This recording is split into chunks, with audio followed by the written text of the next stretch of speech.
What's up, guys? Today's video is going to be a little longer because I really want to get pretty in-depth on the recaps from yesterday's games. The first game we had yesterday was Miami Heat and Milwaukee Bucks. This game was an incredible game. It was a defensive battle. In the end, the Bucks were able to win.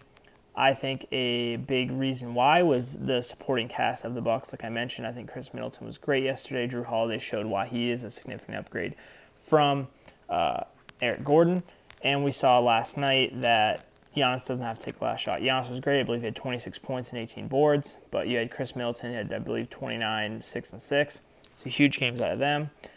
Jimmy Butler was able to force it into OT, making a last-second layup.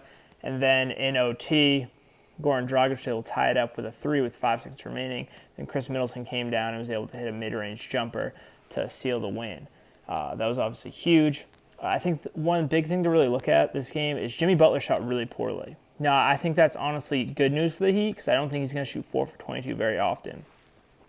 Another thing that I didn't like to see out of the Bucks is when they were switching, they were playing drop coverage with Brook Lopez. And what that means is basically when they, instead of switching, Brook Lopez is dropping down and inviting guys to shoot. Now, that's fine sometimes, especially when you have a guy that's not a great shooter, but they're doing that to Duncan Robinson, and Duncan Robinson had a great game.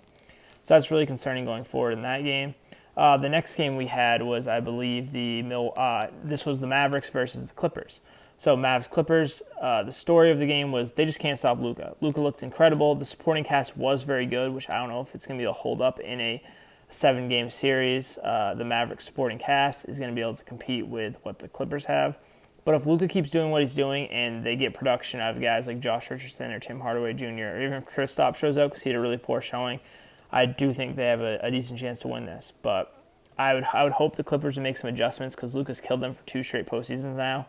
Last time it didn't matter because the supporting cast was even worse than it was this year. But it will be concerning if they don't make any adjustments. The next game we had the Celtics Nets. There's not a whole lot to talk about this game. The Nets' big 3 got off to a slow start in the first half, really turned around the second half, and that's where the Nets got off to a pretty big lead.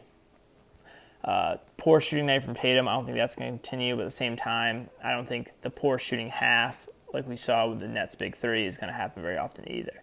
Robert Williams was honestly probably the most impressive player. I mean, I love him. I'm sure I've mentioned him before, but I love him as a player, and he was all over the place. He played 23 minutes, and he had 11 points on, I believe, 4 for 6 shooting, 5 for 7 shooting, 5 for 8 shooting, something like that. Pretty efficient.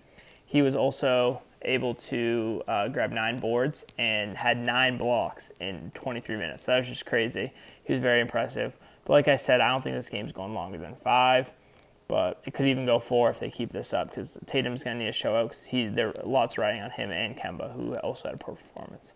And last but not least, guys, we have the Nuggets-Blazers game. I wasn't really stay up too late for that game because it was a 10 o'clock start.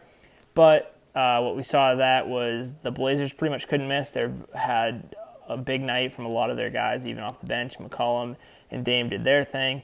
And on the other side, not having Jamal Murray really showed. The guards really didn't have a whole lot of production for the Nuggets, and that's going to be key because they're going to have to be able to keep up with this team.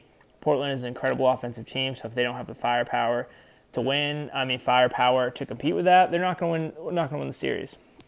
Jokic had once again an incredible game, but if he's having incredible games like that and they're losing, that is very concerning.